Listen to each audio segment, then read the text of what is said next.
Hey guys, welcome back to my channel.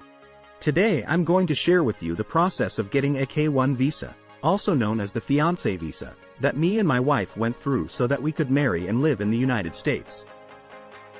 This is a visa that allows a foreign citizen to enter the US for 90 days to marry a US citizen and then apply for permanent residency. It's a long and complicated process, but we made it through, and I hope this video will help you if you're in a similar situation.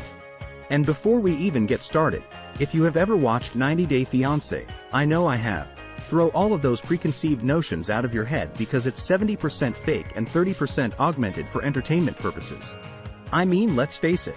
If you have a K-1 and you are in the US to decide if you want to marry your sponsor, you shouldn't even be there in the first place. You should already be deeply in love and know each other inside and out and know you are ready to marry before starting this process. Okay, off my soapbox now and let's jump into it. The first step is to file a petition with the U.S. Citizenship and Immigration Services, USCIS, to prove that you have a genuine relationship with your fiancé and that you intend to marry within 90 days of entering the U.S.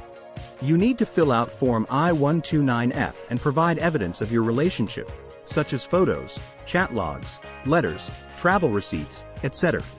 You also need to pay a filing fee of $535. This can take anywhere from 6 to 12 months to process, depending on the workload of the USCIS. The second step is to apply for the visa at the U.S. Embassy or consulate in your fiancé's country. Once your petition is approved by the USCIS, they will send it to the National Visa Center, NVC, which will assign you a case number and forward it to the embassy or consulate. You will then receive a letter from the embassy or consulate with instructions on how to apply for the visa.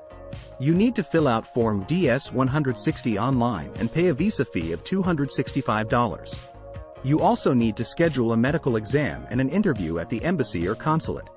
You need to bring your passport, birth certificate, police certificate, medical exam results, proof of financial support, and any other documents requested by the embassy or consulate.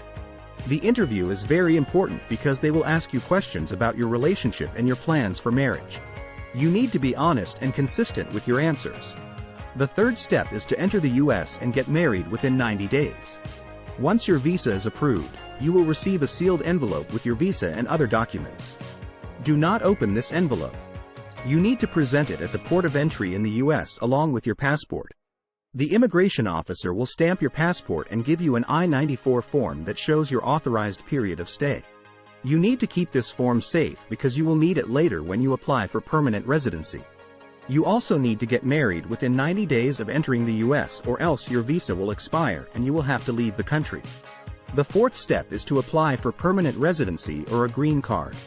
After you get married, you need to file Form I-485 with the USCIS to adjust your status from a non-immigrant to an immigrant.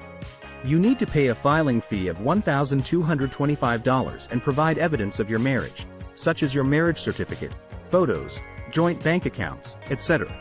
You also need to attend a biometrics appointment and an interview at a local USCIS office.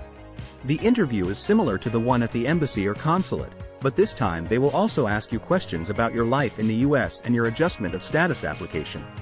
You need to be prepared and bring all the documents that support your application. The fifth step is to receive your green card in the mail.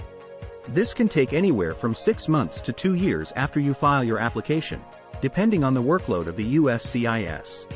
Once you receive your green card, you are officially a permanent resident of the US and you can live and work in the country indefinitely. However, your green card will be conditional for 2 years because you got married less than 2 years before applying for permanent residency. This means that you need to file Form I-751 with the USCIS within 90 days before your green card expires to remove the conditions on your residency. You need to pay a filing fee of $680 and provide evidence that your marriage is still bona fide, such as joint tax returns, joint property ownership, etc. The final step is to enjoy your life in the US with your spouse. Congratulations! You have successfully completed the K-1 visa process and become a permanent resident of the US. This is not an easy journey, but it's worth it for love. I hope this video was helpful and informative for you guys. If you have any questions or comments, please leave them below and I'll try my best to answer them. Thank you for watching and don't forget to like and subscribe for more videos like this.